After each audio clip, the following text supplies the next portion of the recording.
चलिए dictation start करते हैं। Ready, start. महोदय, मैं आपको यह बताना चाहती हूँ कि हमने यह काम विदेशी दबाव में आकर नहीं किया है। देश के भीतर रुपए के मूल्य में 36 पैसे की कमी होने का कोई प्रश्न ही नहीं है। हम विदेशों से और अधिक सहायता प्राप्त करने की कोशिश कर रहे हैं, जिससे हम अपनी आर्थिक व्यवस्था को ऐसे स्तर पर ले जा सकें कि वह स्वयं आगे बढ़ने लगे।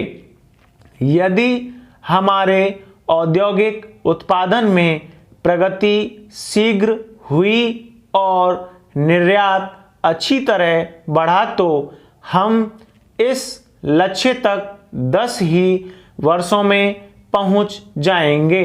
अगले 10 वर्षों में निर्यात, पर्यटन, जहाजरानी और ऐसे ही अन्य तरीकों से हमें अपनी आमदनी को तिगुना करना है। हमें निर्यात की जाने वाली वस्तुओं को बहुत बढ़ाना है और स्वदेशी को बढ़ावा देना है, ताकि विदेशी मुद्रा के घाटे को स्थायी रूप से दूर कर दिया जाए।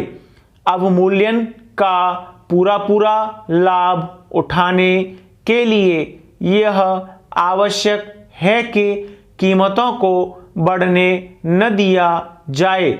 इसके साथ अन्य दिशाओं में भी कई कदम उठाने हैं, परंतु यह समय तो मुझे इस बात की चिंता है कि कीमतें जो पहले ही से बढ़ रही थीं, पिछले दिनों और भी बढ़ी हैं। जिन चीज़ों को बनाने में बाहर से आया हुआ सामान नहीं लगता, उनका दाम बढ़ने का तो कोई कारण ही नहीं है। समाज विरोधी कार्रवाइयों के खिलाफ अनिवार्य वस्तु अधिनियम के अंतर्गत सख्त से सख्त कदम उठाए जाएंगे।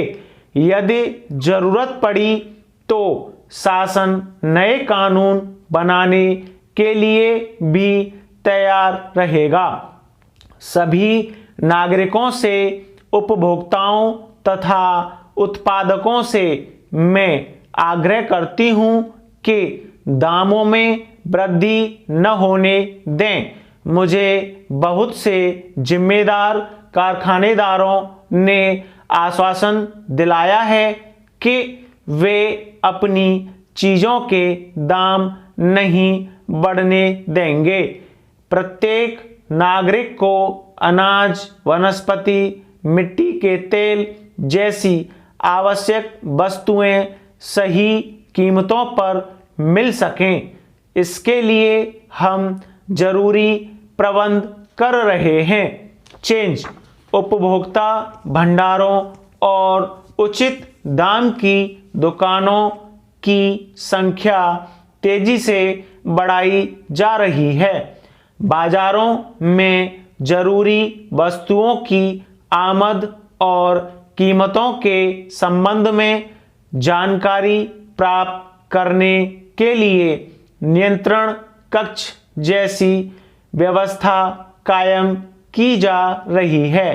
इससे मुनाफाखोरी को रोकने और सामान की स्थानीय कमी को दूर करने के लिए तत्काल कार्रवाई की जा सकेगी।